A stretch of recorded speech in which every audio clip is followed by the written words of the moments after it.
This is one of those videos where you need to listen very carefully what I'm about to say, okay?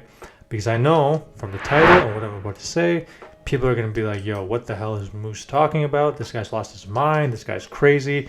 Maybe it's your first time clicking on this video on this channel. You're like, yo, this guy has no idea what he's talking about. He's a casual. He's this, he's that. Relax. I'm about to offer a different perspective on Kamaru Usman moving up to 205. I'm about to offer a totally different perspective because a lot of people have very black and white thinking for this particular topic. And I try not to do too much black and white thinking because I know that the world and life and situations are very, very complicated. Should he do it? Yes. Absolutely. I am 100% on the Kamaru Usman moving up to 205 train. 1,000 million percent. I'm on that train. I think he should do it if he wants to do it. If Kamaru really wants to do it, he should be allowed to do it without pushback from the UFC, without pushback from the fans. They should set it up, roll a red carpet out for him, and let him do it. Now, right away, you're probably thinking, what the hell is this guy talking about? Kamaru here fights at 170. How can he move up 2 weight classes to fight the people at 205? How does that even make sense? Here, I'm about to lay the foundation of this video right here, okay? And then I'm going to explain everything else. The concrete foundation of this house, this video. Well, we use concrete here to make houses. I don't know what they use wherever you live, but we use concrete here, okay? So I am not saying that Kamaru Usman will win at 205. In fact, do I think that Kamaru Usman could beat Yuri or Blachowicz or Glover or Rakic or Anthony Smith or any of these guys? No. In fact, I think those guys, the size difference will probably prove too much. It does not matter if I think or you think that Kamaru is going to lose. Kamaru Usman is a well-established, dominant champion. He deserves and should be allowed to do whatever he wants, regardless of if it proves to be too much of a challenge for him. It does not matter if I think or you think or Dana or Hunter Campbell or any of the guys at the UFC think he's going to lose. He should be allowed to, and he deserves doing whatever the hell he wants to do.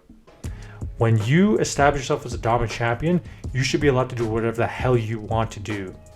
To an extent, of course. If I don't think he's going to win at 205. Most of you don't think he's going to win at 205. Doesn't matter. He should still be allowed to do it. He should still be allowed to move up to 205, 185. If he wants to have a catch weight with Charles Oliveira for light, but he should be allowed to do it. It doesn't matter. But I think a lot of you might be like, okay, I kind of understand what he's trying to say. But if you don't, let me explain it more. Kamaru Usman, my man right here who's in the bag, has 5 title defenses now, I believe. And if he beats Leon, by the way, he needs to beat Leon for this to even happen. So we don't even know that's going to happen. I favor Kamaru to win, but let's see what happens. He will have 6 title defenses once he beats Leon. He'll have won like 20, 21 fights in a row if he beats Leon. A dominant champion, ranked potentially pound for pound number 1 or 2, depending on who you are. I have Volkanovski as pound for pound number 1. You could check out the video about that. But I know a lot of people have Kamaru as number 1, which you can.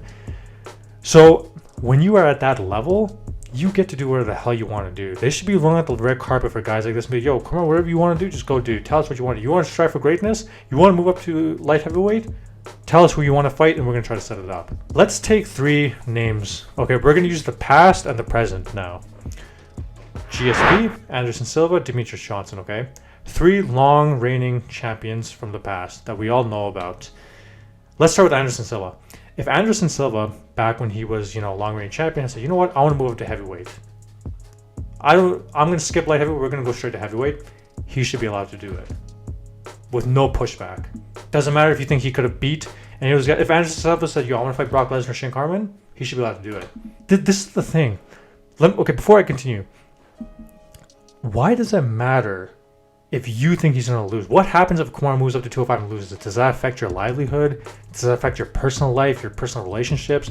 Does it affect the relationship you have with your husband or wife or boyfriend? Like, what does it matter?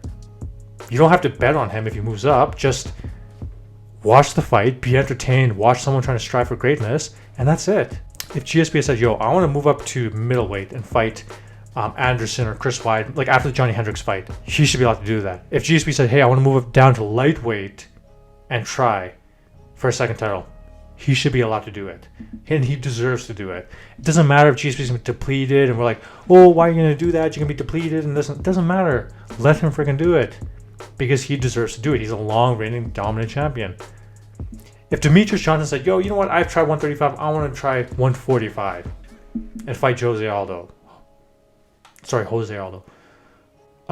Yeah, he should be allowed to do it. It doesn't matter if he's too small and we think he's going to lose. He was a long-reigning dominant champion. Go do what the hell you want to do, dude.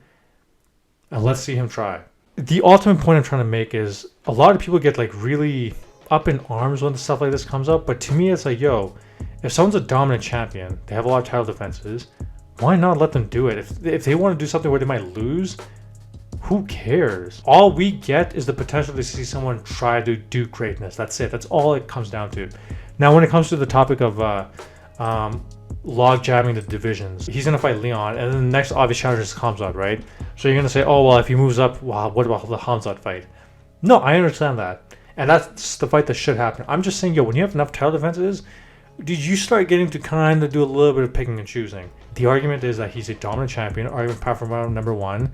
He should be allowed to start picking and choosing things, okay? You should start deserving certain things in your career, in your athletic career, in your personal business career, whatever it is, when you have a track record. And everybody knows about this in their personal life. Let's use a white collar job for an example. I mean, this can happen with blue collar or other types of jobs, but let's just use a white collar job. Let's say you're a couple years in and they're like, wow, this guy's a really good employee. And you start getting sort of raises. Your relationship with the higher ups is good. You have a friendly relationship with them now. You get to talk to them a certain way that you couldn't before. Everybody knows you can start asking for certain things at that point, and you might start getting them. Again, this doesn't happen everywhere, but I'm just saying I know people who this has happened to. It's a balance, okay? This is not a black and white situation. Should he fight Khamzat? I want to see Khamzat fight him because I think Khamzat's going to become a champion either this year or next year. But at the same time, what about Kamaru? Does Kamaru not get anything he wants? These guys are already kind of underpaid as it is. Does he not get to say like, yo, listen, I want to try to test my greatness and move up to here? Why does he not get to do that? I can see both sides.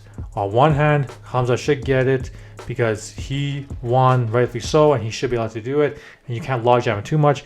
But on the other hand, Kamaru's time is running out and he probably wants to try for greatness and he should get a chance to do it. Hopefully you guys enjoyed the video. Like the video if you liked it. Comment down below. I'm sure this is a very controversial video. Like the video if you liked it and subscribe for more content similar to this. Catch you guys later. Peace.